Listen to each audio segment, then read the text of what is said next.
Hello everyone, welcome to the channel mystic tarot. ये monthly reading है Capricorn, sun, moon और ascendant लोगों के लिए। हम देखेंगे कि क्या सिचुएशन है। मंथली रीडिंग्स जो हैं वो करियर और रिलेशनशिप बेस्ड होती हैं। एडवाइस के कार्ड्स मेरे पास अलग अलग मौजूद हैं।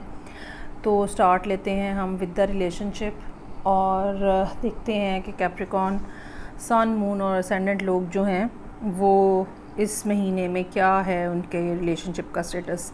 ये तमाम रीडिंग्स जो हैं ये जनरल हैं, रेजोनेट करती हैं आपसे। जितना आप उतना उसको अपने साथ देख लें, बाकी को इग्नोर कर दें। पर्सनल रीडिंग के लिए मुझे डायरेक्टली कांटेक्ट कर सकते हैं। अच्छा, इसमें ना जो कैप्रिकॉन लोग हैं ना वो इस टाइम के ऊपर ज़्यादा मैस्कुलिन एनर्जी लिए हुए हैं, एक्शन ओरिएंटेड हैं। और दूसरा पर्सन जिसके साथ आपकी डीलिंग है वो ज़्यादा एक्सपेक्ट कर रहे हैं आपसे, रिसीव करने के एंड के ऊपर है। और ये एक ऐसा रिलेशनशिप है जो कि पिछले कुछ अरसे से यहाँ पे नज़र आ रहा है। ये कुछ लोगों के लिए ऐसा भी हो सकता है कि जैसे अप्रैल के बाद ये चीज़ जो है वो, मार्च और अप्रैल के बाद ये चीज़ जो है या ये रिलेशनशिप जो है ये स्टार्ट हुआ है या ब्लॉसम हुआ है।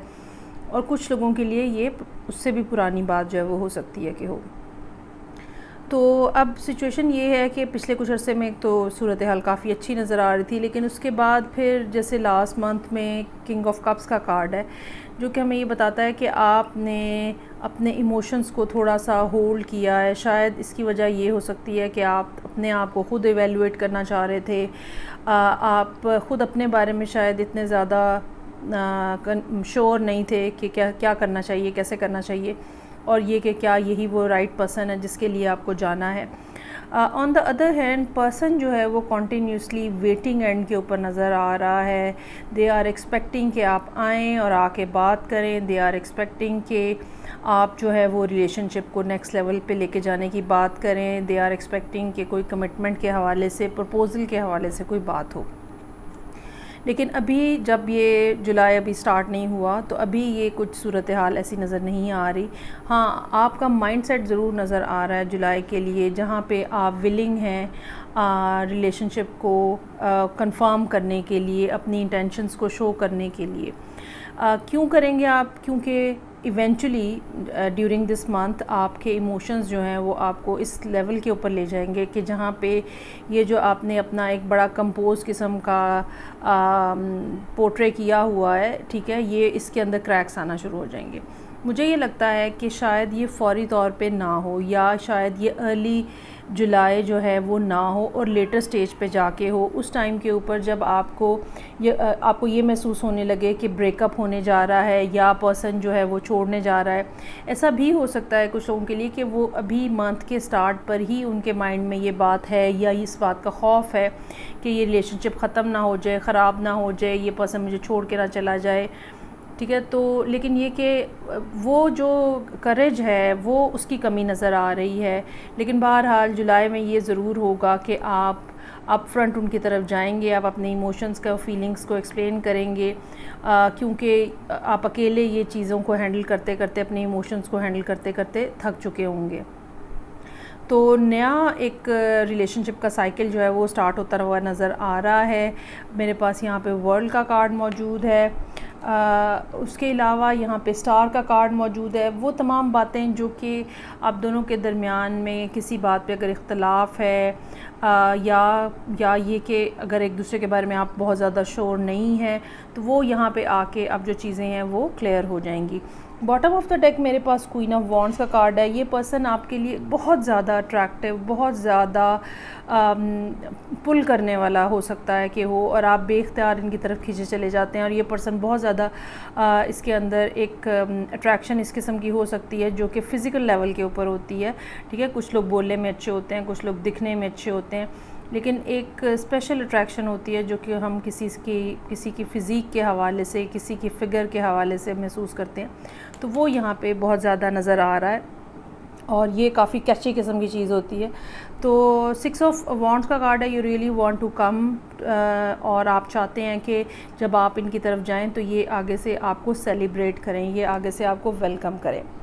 एडवाइस के जो कार्ड्स हैं वो यहाँ पे मेरे पास पहला कार्ड जो है वो परफेक्शन का कार्ड है, जो कि इस कार्ड के साथ कोइंसाइड कर रहा है। 6 ऑफ वॉन्ड्स के साथ कि आप ये चाहते हैं कि मतलब ये आपका एक इंटरनल फ़ियर हो सकता है, जैसे यहाँ पे ये फ़ियर नज़र आ रहे हैं 2 हमें, तो ये आपका इंटरनल फ़ियर हो सकता है कि भाई अगर मैंने कह दिया और उसने आगे से मुझे रिजेक्ट कर दिया, then what I will do. तो परफेक्शन जो है ना वो आपको उस पर भी, उसकी वजह से भी डिले आ रहा है। You really want to have a perfect scenario कि आप जाएँ तो आपको वेलकम किया जाए और फौरी तौर पे एक्सेप्ट कर लिया जाए और कोई इसके ऊपर कोई दो राय ना हो। लेकिन साथ ही साथ कार्ड जो है वो क्रिएशन का कार्ड है। सो पॉजिटिव मैनिफेस्टेशन के लिए ज़रूरी है कि आप अपना माइंडसेट भी पॉजिटिव रखें और आप ये बात समझ लें कि ये वो टाइम पीरियड चल रहा है कि अगर आप पॉजिटिव सोचेंगे तो पॉजिटिव हो जाएगा, अगर आप नेगेटिव सोचेंगे तो नेगेटिव भी हो सकता है। सो ये वाली जो थॉट्स हैं 5 ऑफ पेंटिकल्स और टावर के कार्ड की, ये वाली थॉट्स को आप अपने माइंड से निकाल दें, ठीक है। और चीज़ों को बहुत ज़्यादा बिल्कुल डॉट टू डॉट परफेक्ट करने की बजाय थोड़ा सा रिस्क लें, कोई मसला नहीं है उसके अंदर। चीज़ें जो हैं वो बहुत ज़्यादा यहाँ पॉजिटिव नज़र आ रही हैं। The person is also very positive about your self. और 7 ऑफ पेंटिकल्स हमें ये बता रहा है कि they are willing to wait for you, ठीक है। Secondly they are already waiting for you. तो मज़ीद जो है वो वेट मत कराएं और चीज़ें जो हैं वो नेक्स्ट लेवल पे लेके जाने की तैयारी करें।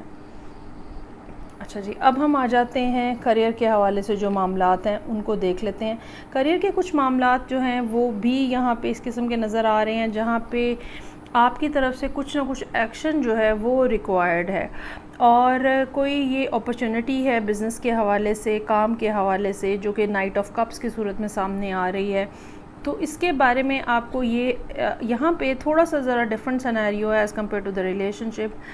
इसके बारे में आपको ये है कि आप जल्दी जल्दी करना चाह रहे हैं, ठीक है, कि ये लॉस्ट ना हो जाए आपसे ये अपॉर्चुनिटी। लेकिन एडवाइस के कार्ड्स यहाँ पे हमें ये बता रहे हैं, ग्रीन कार्ड एनर्जी का कार्ड है और वाटरफॉल का कार्ड है जो कि एफर्टलेस एक्शन की तरफ इशारा करता है।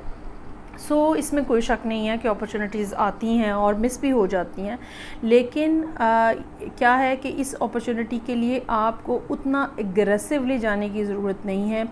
रादर जैसे जैसे टाइम गुजरता है, जैसे जैसे आपको जोन सा काम डे टू डे बेसिस पे करने की ज़रूरत है, आप वो काम करें। बहुत ज़्यादा आउट ऑफ द वे जाने की ज़रूरत नहीं है, बहुत ज़्यादा परेशान होने की ज़रूरत नहीं है।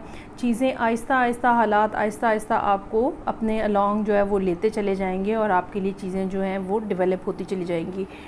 ऐसा भी चांस हो सकता है कि आप में से कुछ लोग जो हैं वो मुल्क से बाहर जाने की कोशिश कर रहे हैं, उस हवाले से कोई ना कोई काम हो रहा है। ऐसा भी हो सकता है कि कुछ लोग हेल्थ पॉइंट ऑफ व्यू से स्ट्रगल कर रहे हैं और उसमें कोई ना कोई पॉजिटिव एस्पेक्ट जो है वो इस महीने सामने आए। अच्छा, दूसरा कार्ड इसमें जो ग्रीन मैन्स एनर्जी का कार्ड है, जब आपको एंग्जाइटी फ़ील हो, चाहे वो रिलेशनशिप के हवाले से, चाहे वो करियर के हवाले से, चाहे वो हेल्थ के हवाले से, इस महीने आपका काम ये है कि आप ओपन एयर में जाके या ऐसी जगह पे जहाँ पे बहुत ज़्यादा पौधे हों, बहुत ज़्यादा प्लांट्स हो, वहाँ पे जाके बैठें और उसकी जो ग्रीन एनर्जी है, वो जो ऑक्सीजन प्लांट्स रिलीज़ कर रहे हैं, ठीक है, वो इनहेल करें। दोनों कार्ड्स के अंदर ये बात जो है वो कॉमन है कि नेचर से करीब होने की ज़रूरत है। वो नेचर प्लांट्स की सूरत में भी है, वो नेचर ओपन एयर की सूरत में भी है और वो नेचर वाटर की सूरत में भी है। फ्लोइंग वाटर जो है वो भी आपको बहुत ज़्यादा सूट करेगा। इससे ये अंदाज़ा ये हो रहा है कि इस बात का चांस हो सकता है कि कैप्रिकॉर्न लोग इस महीने स्ट्रेस्ड रहें थोड़ा सा, और इस स्ट्रेस को रिड्यूस करने के लिए ज़रूरी है कि आप अपने आप को नेचर से करीब तर रखें। चूँकि जब इंसान इस चक्कर में होता है कि जी सब कुछ बहुत ज़्यादा परफेक्ट होना चाहिए, सब कुछ बेहतरीन होना चाहिए, तो तब भी एक स्ट्रेस का लेवल जो है वो बहुत ज़्यादा हाई हो जाता है। साथ ही साथ 10 ऑफ वॉन्ड्स का कार्ड भी हमें ये बता रहा है कि स्ट्रेस लेवल जो है वो काफ़ी ज़्यादा हाई है and you are putting a lot of effort कि आप चीज़ें जो अचीव करना चाहते हैं, ठीक है, तो उसमें शायद आप रिलैक्स नहीं हो पा रहे। एक आपने एम बनाया हुआ है, कुछ लोगों के लिए रिलेशनशिप का एम होगा, कुछ लोगों के लिए करियर के हवाले से एम होगा। So whatever aim you have set in your mind, you are just putting a lot of effort to achieve that. तो उस दौरान ब्रेक लेने के लिए आपको ये चीज़ें जो हैं वो याद रखने की ज़रूरत है कि अपने आप को अनवाइंड भी करना है और अपने आप को रिलैक्स भी करना है। सो ये थी रीडिंग जो कि कैप्रिकॉर्न लोगों के लिए थी। फीडबैक का मुझे इंतज़ार रहेगा। मैं आपसे नेक्स्ट रीडिंग से फिर मिलूँगी। अपना बहुत ज़्यादा ख्याल रखिएगा। खुदा हाफ़िज़।